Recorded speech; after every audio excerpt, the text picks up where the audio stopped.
Greetings, North Central Washington, and welcome to Networked. I'm your host, Jenny Rojan-Asatian, Executive Director of NCW Tech Alliance. Here on our weekly show, we spotlight the innovators and changemakers who are shaping the vibrant communities across North Central Washington and beyond.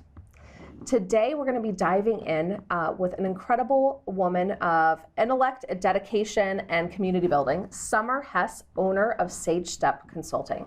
Summer wears many hats. She's a consultant, author, editor, and a passionate advocate for community building across the region. For 7 years, Summer spearheaded projects as a manager for the Community Building Campus in Spokane. Her work in community development didn't stop there. She also took on the role of managing editor for Out There Outdoors magazine, a leading guide for adventure, travel, and outdoor living across the inland Northwest. As an accomplished academic, Summer holds an MFA in writing from Eastern Washington University, a journey enriched by a Fulbright Fellowship in Chile, and an assistantship at the Writer Center. Today, Summer lives in Leavenworth, where she cultivates a future farm alongside her partner Matt and their dog. In the first segment of our show, we're going to dive into the really important and timely topic of digital equity with Summer. Her work this past year has led to the submission of the digital equity plans for Chelan, Douglas, and Grant County, as well as the support and launch of the Digital Access and Equity Coalition, with the promise of more support for digital equity in the years ahead. Then in the second part of our program, we're going to really dive in more about Summer's company, Sage Step Consulting, which is a platform she uses to offer her expert consulting services to regional partners. We'll discover how she's carved out a really unique niche within the nonprofit ecosystem and dive more into the work that she's led across the region. This is a great episode that you're not going to want to miss out on, so don't go far. We'll be right back to talk more about Summer's multifaceted career, her passion for digital equity, and her visionary approach to building companies in the episode ahead. We'll be right back.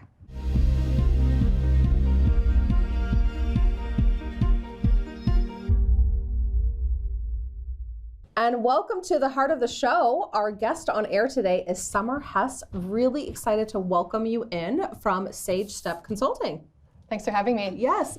Now, our audience doesn't know this, but you and I have had the chance to work really collaboratively together for the past 3 years. It's been instrumental to the support at the Tech Alliance.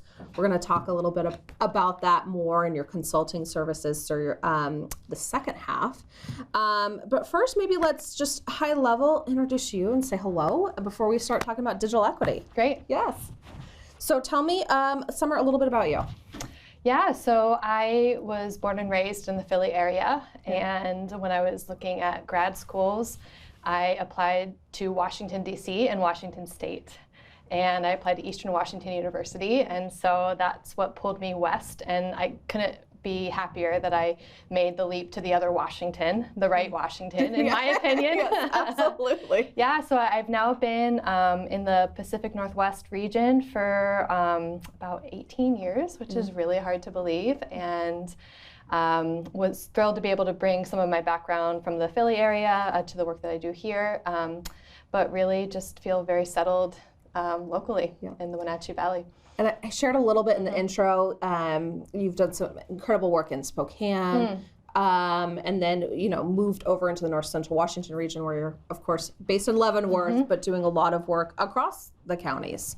So let's dive into that work. Sure.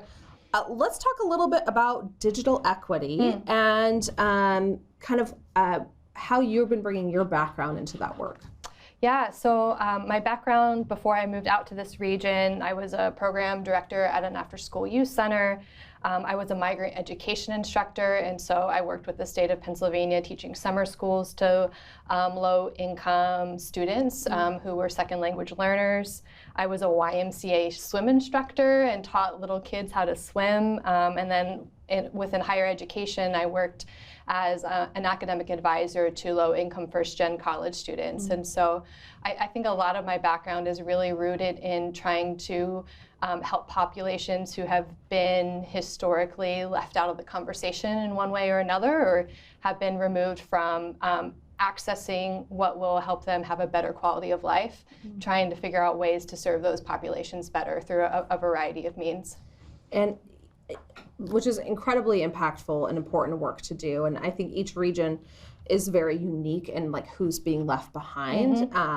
And our rural communities across North Central Washington have a lot of people, unfortunately, who have been left behind, and the challenge of being in rural communities.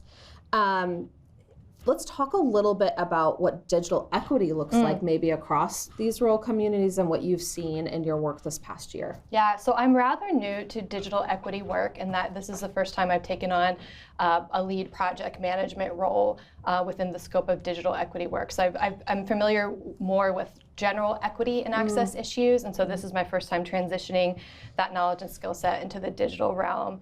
And what I understand digital equity to be is the opportunity to have full access in and participation in life. And so much of our lives are now digital and online. And so how do we get people access to high-speed broadband so that they can, send out job resumes and take advantage of all the skilling opportunities that are online, and take online course development for their professional development. And then I also think about digital equity as the having the right devices to then connect to that broadband. And finally, the knowledge that that digital equity is even something that you might be excluded from. So one of the challenges that we've had is, as you noted before, Jenny, is people don't necessarily show up and say, hey, I'm experiencing digital equity. So how do we communicate to our communities who don't identify themselves in that way that there are more resources and opportunities for them, and how do we get them connected?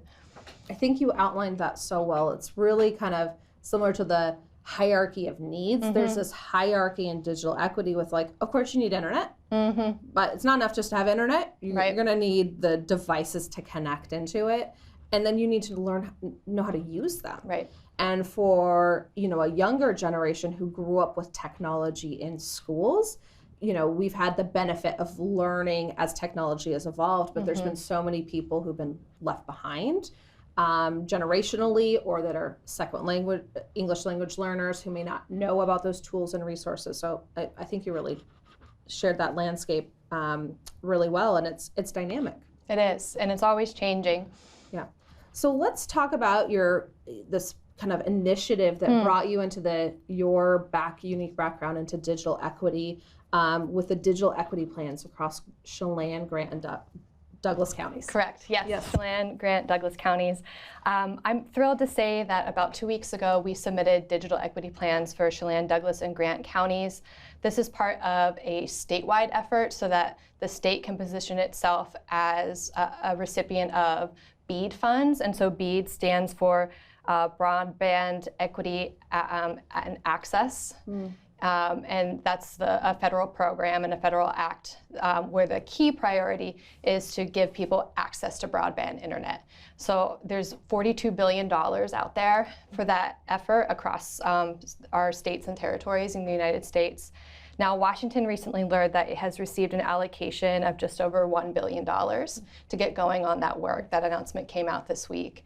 And so the digital equity plans are designed to say, here are the priorities for getting people access to broadband and then connected to broadband within those 3 counties. And you're talking about numbers with a B on them, billions. Correct. So $1 billion coming to Washington just to launch a lot of this work, just the beginning. And because we're saying billions, I should say 1.23 billion. Okay. That 2-3 matters when it's a billion. Yeah, absolutely. That's huge. Tell me a little bit about the partners who worked on the project across Chelan, Douglas, and Grant to submit a digital equity plan. I'm so glad you asked that question, Jenny. So we had an incredible team come together very last minute to submit these digital equity plans. I'd like to give a shout out to those organizations. There's about 6 or 7 of them. So CAFE, Community Health Plan of Washington, NCW Equity Alliance, Thriving Together NCW, Wenatchee Valley College, NCW Libraries, Hispanic Business Council, SkillSource, Our Valley, Our Future, and of course the Chelan County PUD.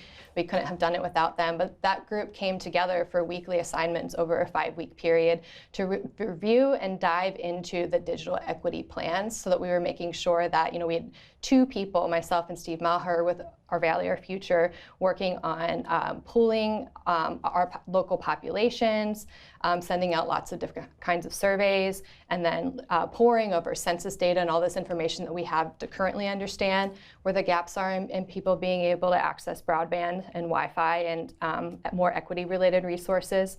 But then this group of stakeholders reviewed all the information that we put together and helped us make sure that it was representative of what the BEAD program calls covered populations. So those individuals and populations who are really left out of the conversation. So everyone from veterans to people experiencing disabilities, to people experiencing lack of access to houses. So really making sure that we had a good plan that would address the needs of our most vulnerable citizens. I think that's, first of all, congratulations. Thanks. You led this in partnership also with the NCW Tech Alliance, and it was your leadership and Our Valley, Our Future what allowed us to kind of coalesce really quickly to get this done. So congrats on getting that submitted. But as you shared earlier about that hierarchy and how dynamic this is, it really takes cross-sector when you talk about digital equity as far as getting viewpoints in from the community. Right. Yeah. So many people touch it. That's right. It's not just the tech nonprofits right out there. It's social services. You talked about veterans and leaving people behind. Let's just dive maybe quickly into the launch of the Digital Access and Equity Coalition coming this fall, and maybe perhaps what you're excited about ahead, or to learn, or to grow. Yeah, there's a lot of opportunities to learn and grow together in this work. So the Digital Equity Plan was, I was going to say the start, but it's not even the start. We brought together partners who have already been doing work in this space, but it was a good opportunity to coalesce those partners around these funding opportunities that are coming through via the state next year. So we want to make sure through this Digital Access and Equity Coalition that we've positioned ourselves as a region to be a really great fit for these dollars that are coming through, and see how much of that $1.23 billion we can get for our local counties. So that'll be a big focus of the coalition, is understanding the strengths and weaknesses of all of us, how we can come together in order to create viable projects that are quote unquote shovel ready for these funds. So we're going to start meeting ahead of these RFPs and figuring out what our path forward is to really funding digital equity work for the future. I'm really excited about this collaboration with the coalition because there's strength in numbers. And one of the things in numbers that we don't have our side is population numbers. When you think about a place like King County or a Spokane or a Vancouver, we're so spread out and dispersed across North Central Washington, which makes us have unique transportation and other challenges. So coming together to bring those dollars out here into our population. So thank you for that work. This went so fast, we have to head out to a commercial break, but we're gonna, don't go too far because we'll be back with Summer Hess here for a second half. Stay tuned.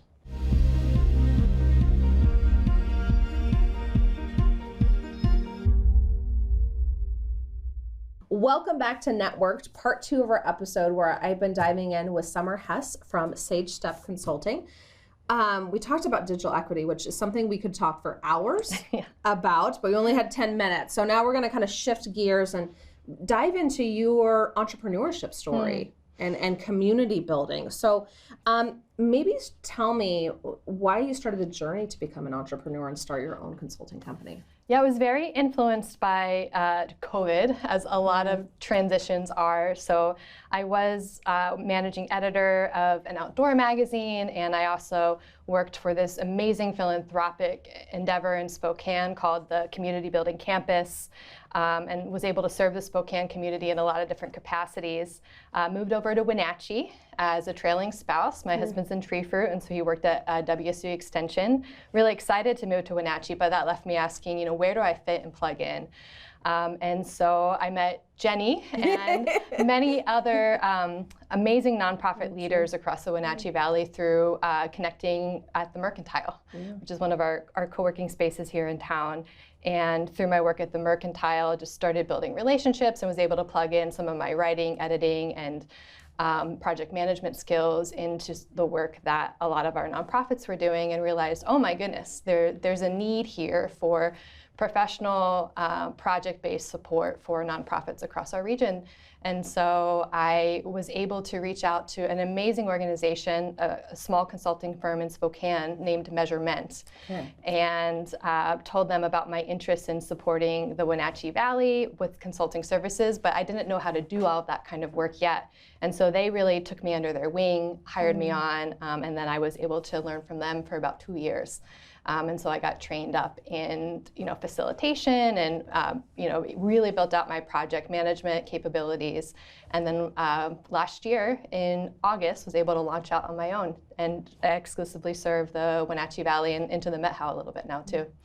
Well, congratulations on the entrepreneurship. I've got a kind of a behind-the-scenes view of that as we both worked really collaboratively at the Mercantile and continue to work collaboratively on projects. And a big shout out to Measurement. They're an incredible company. Absolutely. Who based in Spokane but serve clients all across in sustainability practices. So I love that they were able to nurture and support another entrepreneur. They really did. In your journey. Let's go back to that community building campus and kind of how did that shape what you wanted to do with Sage Step Consulting? So the community building campus is 6 historic buildings on a single city block in downtown Spokane. And the focus of the community building campus is to create opportunities for nonprofit small businesses to thrive. And so they really focus on investing in the conditions for success for those populations and for individuals as well. They really believe if we have a healthy nonprofit ecosystem and a healthy small business ecosystem, then individuals will also thrive. And so it's quite an alternative approach to philanthropy. I haven't seen a lot of investment in bringing individuals and organizations together through things like, they all experienced low, below market rate rents as an example. So based on the income of or the revenue of those organizations is how much they paid in rent. And there was on-site childcare for people who work there, which is a tremendous service. It's almost impossible to find good childcare right now. And so we were really able to look at all the conditions that make individuals and communities successful and invest philanthropic dollars towards achieving that on the scale of a single city block. Well, that's incredible. Just a quick note on that childcare piece. That's really taking that holistic look at how do people be successful in work and in life, and if you can't take care of your family and have childcare, you can't be successful in those endeavors or pursue projects. I also love how you said there was that cross sector of it wasn't just businesses, right? Nonprofits, and so how's that led into kind of Sage Step? You're doing the same thing now in terms of cross sector, right? That's right. Yeah. And before I move on from the community building campus, I do want to plug our book. We wrote a book called One Block Revolution, and if you ever want to learn more about an alternative approach to philanthropy and how to invest in a very small scale that can lead to citywide impacts, I would recommend picking it up. It's a great little product. Where can they find that? You can find it anywhere books are sold. It's on Amazon. I recommend going to our publisher's website. Our publisher is Laytall Books. If you buy direct from Laytall, then more of the money stays in our local community. Yeah, and it's always good to go direct and local. That's right. Yes, love that. All right, so shifting from one block, now that makes sense why the book was titled that. You explained to me the city block. Tell me about kind of what now makes you unique with Sage Steps and how you're applying those practices. Yeah, my focus is helping organizations thrive across the Wenatchee Valley, and I think that consulting services are really beneficial because you often need to bring someone in for a shorter term project. It doesn't necessarily make sense to hire an employee for. That's the concept behind professional services in general. However, what I really like about the services I provide is that all of my knowledge stays local to the Wenatchee Valley, and so I do think that there are times when you really need to hire a national consultant that brings a landscape level of expertise. But where my niche is in local knowledge and relationships, community building, trying to find ways to bring more resources to the Wenatchee Valley. And so every time I walk in and out of meetings, I think about all the organizations that I work with and how to better connect them. I love that concept of how do we retain our knowledge and our ecosystem? And I think that you're right. I think that there's some incredible national companies at a variety of levels who do great things, but whenever possible, bringing it back local is obviously a huge priority for our economic and sustainable growth. Can you share a success story, perhaps, through your Sage Step consulting journey that's had a really meaningful impact? Do you mind if I talk about an NCW Tech Alliance project? I would love for you to talk about NCW Tech Alliance project. That's great. Well, one of my most favorite projects that I've worked on is the Upskillathon campaigns and the Community Skills Initiative. And what I love so much about this project is we were able to take something that Jenny and her team conceived of during the pandemic. Carrie Horning at the ESD was the initial project manager of the scope of work. And you all asked the question, how can we really serve individuals during this huge time of upheaval within the local workforce? And so the Community Skills Initiative connects people to free online resources that helps them upskill and reskill for the most in-demand jobs. And we were approached by Microsoft to scale this program to 10 other states across the country. And so it was such an honor to take a locally rooted program that we had success with here within the Wenatchee Valley and on up into the Okanagan and some of the other counties that we serve, and then slightly reshape it and reconfigure it for a national launch. And it was a very successful program. I'll just read off a few of the numbers. So we had 1,900 individuals participate in our Upskillathon competitions across our 10 states plus Washington. 6,200 certificates of completion were earned throughout the Upskillathon competitions. 60% of our competitors were women or girls, and then we saw that about 50% of people who accessed the Community Skills Initiative did so by cell phones. And so what that told us is that we were reaching people who might not have a desktop, might not have a laptop, really the population we were aiming to serve through the Community Skills Initiative. Yeah. The Community Skills Initiative is an ongoing program as well that anyone watching at home can tap into. communityskilling.org. There's a ton of resources in terms of both digital skills, soft skills, and career-based skills that are free, on demand, and to your point, available on phone, because not everyone has the luxury of a device, which is something we'd love to accomplish through digital equity work, right? That's right. In the years ahead. Well, Summer, how do people connect in with you? A great way to find me is through my website, sagestepconsulting.com.